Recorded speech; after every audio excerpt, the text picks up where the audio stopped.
দখলদার ইসরায়েলি বাহিনী এবং ইরান পুরোদমে যুদ্ধ চলছে। জানিয়ে দিব হাতে থাকা সর্বশেষ আপডেট আন্তর্জাতিক সংবাদ। প্রথমেই সংবাদ শিরোনাম। প্রথমবারের মতো ইসরায়েলি প্রধান বিমান ঘাঁটিতে হামলা হিজবুল্লাহর। এরপর জানিয়ে দিব জেরুজালেমে কর্মকর্তাদের আটক, ইসরায়েলকে কড়া হুঁশিয়ারি ফ্রান্সের। এদিকে ট্রাম্পের প্রত্যাবর্তনে মার্কিন তুর্কি সম্পর্ক কোন পথে এগোবে।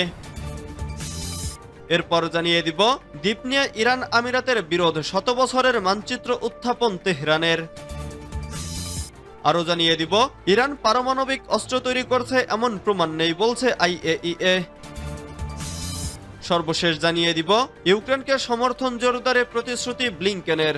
এতক্ষণ শুনছিলেন সংবাদ শিরোনাম, এবারে বিস্তারিত। তবে অনুরোধ থাকবে ভিডিওটিতে একটি লাইক করবেন এবং কমেন্ট করে জানিয়ে দিবেন কোন জেলা থেকে আপনি আমাদের এই ভিডিওটি দেখছেন। জেরুজালেমে কর্মকর্তাদের আটক, ইসরায়েলকে কড়া হুঁশিয়ারি ফ্রান্সের। জেরুজালেমে ফ্রান্স নিয়ন্ত্রিত একটি সম্পত্তিতে সশস্ত্র ইসরায়েলি নিরাপত্তা বাহিনীর প্রবেশ ও কূটনৈতিক কর্মকর্তাদের আটক নিয়ে চটেছে ইউরোপের দেশটি। এ ঘটনার যেন আর পুনরাবৃত্তি না ঘটে তা নিয়ে সতর্কের পাশাপাশি ইসরায়েলি রাষ্ট্রদূতকে তলব করেছে ফ্রান্স। স্থানীয় সময় মঙ্গলবার 12 নভেম্বর ইসরায়েলি রাষ্ট্রদূতকে তলব করা হয়। এর আগে ফ্রান্সের পররাষ্ট্রমন্ত্রী জেনুয়েল ব্যারট বলেছেন জেরুজালেমে সশস্ত্র ইসরায়েলি নিরাপত্তা বাহিনীর প্রবেশের ঘটনা পুনরাবৃত্তি যেন আর না ঘটে।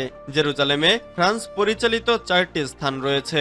গত 7 নভেম্বর শহরের মাউন্ট অব দ্য অলিভস নদীর পেটারনস্টার চার্চের কম্পাউন্ড পরিদর্শনে যান ফ্রান্সের কূটনৈতিক মর্যাদা সম্পন্ন 2 কর্মকর্তা। পরে ইসরায়েলি পুলিশ তাদের আটক করে। ফ্রান্সের পররাষ্ট্রমন্ত্রী জানান তারা ইসরায়েলি সশস্ত্র বাহিনীকে এই অঞ্চলে প্রবেশ সহ্য করবে না। এই ঘটনা যেন আর না ঘটে। প্রেসিডেন্ট ইমানুয়েল ম্যাক্রো গাজায় ব্যবহৃত আক্রমণাত্মক অস্ত্র সরবরাহ বন্ধের আহ্বান জানানোর পর ফ্রান্স ও ইসরায়েলের মধ্যে কূটনৈতিক সম্পর্ক আরো খারাপ হয়েছে। ফরাসি সরকার প্যারিসে একটি বাণিজ্য মেলায় ইসরায়েলি অস্ত্র সংস্থাগুলোকে প্রদর্শন নিষিদ্ধ করার চেষ্টা করেছিল। গাজা ও লেবাননের যুদ্ধে ইসরায়েলের আচরণে ক্রমবর্ধমান অস্বস্তি হয়ে উঠেছে ইউরোপের দেশটি। দ্বীপ নিয়ে ইরান আমিরাতের বিরোধ, শত বছরের মানচিত্র উত্থাপন তেহরানের। দীর্ঘদিন ধরে উপসাগরীয় অঞ্চলের কয়েকটি দ্বীপকে নিয়ে আরব আমিরাতের সাথে বিরোধ চলছে ইরানের। তেহরান দ্বীপগুলোকে নিজেদের বলে দাবি করে আসছে। সম্প্রতি এর পক্ষে তারা 1908 সালের একটি ব্রিটিশ মানচিত্র পেশ করেছে। বিরোধপূর্ণ দ্বীপগুলো হল আবু মুসা, গ্রেটার তুনব এবং লেজার তুনব। হরমুজ প্রণালীর প্রবেশ পথে দ্বীপগুলোর অবস্থান। আরব উপসাগর থেকে ওমান উপসাগরে প্রবেশের জন্য তেল ট্যাঙ্কারগুলোকে এই দ্বীপপুঞ্জ পাড়ি দিতে হয়। ইরান দেখিয়েছে যে 1908 সাল থেকে দ্বীপগুলোকে নিয়ন্ত্রণ করত ব্রিটেন। এরপর যখন তারা সেখান থেকে বাহিনী প্রত্যাহার করে নেয়, ইরান এগুলো নিয়ন্ত্রণে নেয়। এদিকে দ্বীপগুলোকে নিজেদের বলে দাবি করছে সংযুক্ত আরব আমিরাত। এর মধ্যে শারজাহ আমিরাত আবু মুসা দ্বীপকে আর রাস আল খাইমার আমিরাত অন্য দুটিকে নিজেদের বলে দাবি করেছে। গত মাসে দ্বীপপুঞ্জে ইরানের দখলের নিন্দা জানিয়ে যৌথ বিবৃতি দিয়েছিল ইইউ ও উপসাগরীয় সহযোগিতা পরিষদ। এতে দুই দেশের মাঝে বিরোধ আরো ঘনীভূত হয়। পরে 130 বছর আগের ওই মানচিত্র পেশ করে ইরান। প্রথমবারের মতো ইসরায়েলি প্রধান বিমান ঘাঁটিতে হামলা হিজবুল্লাহ প্রথমবারের মতো ইসরায়েলি বিমান বাহিনীর একটি প্রধান ঘাঁটিতে ব্যাপক রকেট হামলা চালিয়েছে। মঙ্গলবার আক্রমণটি ইসরায়েলি বাহিনীর অপরাধমূলক কর্মকাণ্ডের প্রতিশোধ হিসেবে চালানো হয়েছে বলেই জানিয়েছে লেবাননের সশস্ত্র গোষ্ঠীটি। এ বিষয়ে হিজবুল্লাহ এক বিবৃতিতে জানিয়েছে যে তারা ইসরায়েলের হাহটরিম বিমান ঘাঁটিকে লক্ষ্যবস্তু করেছে, যা ইসরায়েলি বিমান ঘাঁটির একটি গুরুত্বপূর্ণ ঘাঁটি। এখানে ইসরায়েলি বিমান বাহিনীর বিভিন্ন সামরিক সরঞ্জাম, পরিবহন ইউনিট এবং একটি ইঞ্জিন কারখানা রয়েছে। ঘাঁটিটি দখলকৃত হাইফা শহরের দক্ষিণে এবং লেবানন ফিলিস্তিন সীমান্ত থেকে প্রায় 40 কিলোমিটার দূরে অবস্থিত। হিজবুল্লাহ জানায় এই হামলাটি তাদের খাইবার অপারেশন সিরিজের একটি অংশ। অপারেশনটি ইসরায়েলের গুরুত্বপূর্ণ গোয়েন্দা ঘাঁটি এবং অন্যান্য কৌশলগত স্থানগুলোতে আক্রমণের উদ্দেশ্যে পরিচালিত হচ্ছে। এছাড়াও হিজবুল্লাহ ইসরায়েলের হুনিন বেরাকে রামিম ব্রিগেডের কমান্ড সেন্টারে একটি ড্রোন হামলা চালায়। সেখানে সঠিকভাবে লক্ষ্যবস্তুতে আঘাত হানা হয়েছে বলে উল্লেখ করা হয়েছে। ট্রাম্পের প্রত্যাবর্তনে মার্কিন তুর্কি সম্পর্ক কোন পথে এগোবে?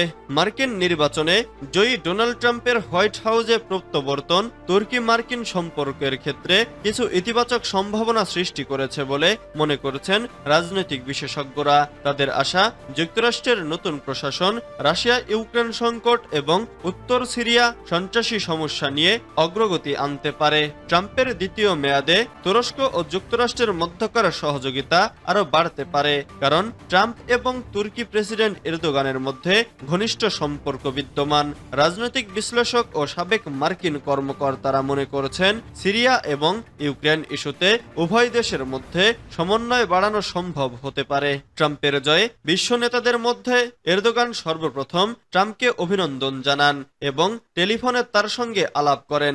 এরদোগান তাকে বন্ধু হিসেবে উল্লেখ করে সহযোগিতা বাড়ানোর ইচ্ছা প্রকাশ করেন এবং গাজা ও লেবাননে ইসরায়েলের আগ্রাসন বন্ধ করতে আহ্বান জানান। এ বিষয়ে যুক্তরাষ্ট্রের সাবেক রাষ্ট্রদূত ও সিরিয়ায় নিযুক্ত বিশেষ রাষ্ট্রদূত জেমস জেফরি বলেন, সাম্প্রতিক বছরগুলোতে তুর্কি মার্কিন সম্পর্ক কিছুটা উন্নতি হয়েছে, তাই তুরস্কের সঙ্গে সম্পর্কের বিষয়ে ট্রাম্প আরও সক্রিয় ভূমিকা নিতে পারেন। ইউক্রেনকে সমর্থন জোরদারের প্রতিশ্রুতি ব্লিংকেনের। ব্রাসেলস থেকে ইউক্রেনকে আরও সমর্থনের প্রতিশ্রুতি দিলেন যুক্তরাষ্ট্রের পররাষ্ট্রমন্ত্রী অ্যান্টনি ব্লিংকেন। বুধবার 13 নভেম্বর ন্যাটো মহাসচিব মার্ক রুটের সঙ্গে এক বৈঠকে ব্লিংকেন জানান, বাইডেন প্রশাসন ইউক্রেনকে সামরিক ও কূটনৈতিক সহায়তায় আরও জোরালো করবে। ট্রাম্পের ক্ষমতা গ্রহণের পূর্ব পর্যন্ত এই সমর্থন জারি থাকবে। এই সময়ের মধ্যে ন্যাটো জোটকে শক্তিশালী করারও উদ্যোগ নেওয়া হবে বলে উল্লেখ করেন তিনি। ব্রিটিশ বার্তা সংস্থা রয়টার্স এ খবর জানিয়েছে। ব্রাসেলসে ন্যাটো সদর দফতরে ব্লিংকেন বলেছেন, ইউক্রেন যুদ্ধে রাশিয়াকে সহায়তায় উত্তর কোরিয়ার সেনা মোতায়েন করা গুরুত্বপূর্ণ প্রক্রিয়া দাবি করে এবং সেই প্রক্রিয়া দেওয়া হবে। নবনির্বাচিত প্রেসিডেন্ট ডোনাল্ড ট্রাম্প ইতোমধ্যে ইউক্রেনে যুক্তরাষ্ট্রের সামরিক সহায়তার বিষয়ে প্রশ্ন তুলেছেন। তিনি যুদ্ধ দ্রুত শেষ করার প্রতিশ্রুতি দিয়েছেন, যদিও কিভাবে তা করবেন তা এখনো স্পষ্ট করেননি। আগামী 20 জানুয়ারি বাইডেন দায়িত্ব ছাড়বেন। ব্লিংকেন বলেন, ইউক্রেনকে সমর্থন দিতে ন্যাটোকে কৌশলগত দিক থেকে আরও জোরদার করার প্রয়োজন রয়েছে, বিশেষ করে ন্যাটোর প্রতিরক্ষা শিল্প ক্ষেত্রে। তিনি জানান, বাইডেন প্রশাসন ইউক্রেনকে দীর্ঘমেয়াদী লড়াই বা রাশিয়ার বিরুদ্ধে শক্তিশালী অবস্থান থেকে শান্তি আলোচনার প্রতিশ্রুতির জন্য সর্বাত্মক সহায়তা দিচ্ছে। ইরান পারমাণবিক অস্ত্র তৈরি করেছে এমন প্রমাণ নেই বলছে আইএইএ। ইরান পারমাণবিক অস্ত্র তৈরি করেছে এমন কোনো প্রমাণ আন্তর্জাতিক আণবিক শক্তি সংস্থার কাছে নেই বলে জানিয়েছেন সংস্থাটির মহাপরিচালক রাফায়েল গ্রোসি। মঙ্গলবার 12 নভেম্বর আজারবাইজানের রাজধানী বাকুতে চলমান জলবায়ু সম্মেলনে এই কথা বলেন তিনি। খবর IRN এর। বাকুতে চলমান জলবায়ু পরিবর্তন বিষয়ক শীর্ষ সম্মেলন COP29 এর ফাঁকে আইএইএ প্রধান গ্রোসি স্পষ্ট করে বলেন, তেহরান সফরের সময় ইরানি কর্মকর্তাদের সঙ্গে কথিত নিরাপত্তা ইস্যুগুলো সমাধানের বিষয়ে তিনি আশাবাদী। আইএইএ বলেন, এই যে ফাঁক, এই যে অবস্থার অভাব, এটা এমন একটি ভবিষ্যতের ইঙ্গিত যেখানে পারমাণবিক স্থাপনাগুলো লক্ষ্যবস্তু হয়ে দাঁড়াতে পারে। এটা আমরা হতে দিতে পারি না। আমাদের এই সমস্যার সমাধান করতে হবে। ইরানের পারমাণবিক অস্ত্র তৈরি করার বিষয়টি নিয়ে আইএইএ উদ্বিগ্ন কিনা এমন প্রশ্নের জবাবে রাফায়েল গ্রোসি স্পষ্ট করে বলেন, আইএইএ এর কাছে এমন কোনো প্রমাণ নেই যা এই দাবিকে সমর্থন করে। এর আগে মার্কিন সম্প্রচার মাধ্যম সিএনএনকে দেওয়া এক সাক্ষাৎকারে গ্রোসি বলেছিলেন, ইরান সফরের উদ্দেশ্য দেশটির পরমাণু কর্মসূচি ইস্যুতে বাকি থাকা বিষয়গুলো নিয়ে কূটনৈতিক সমাধান খোঁজা।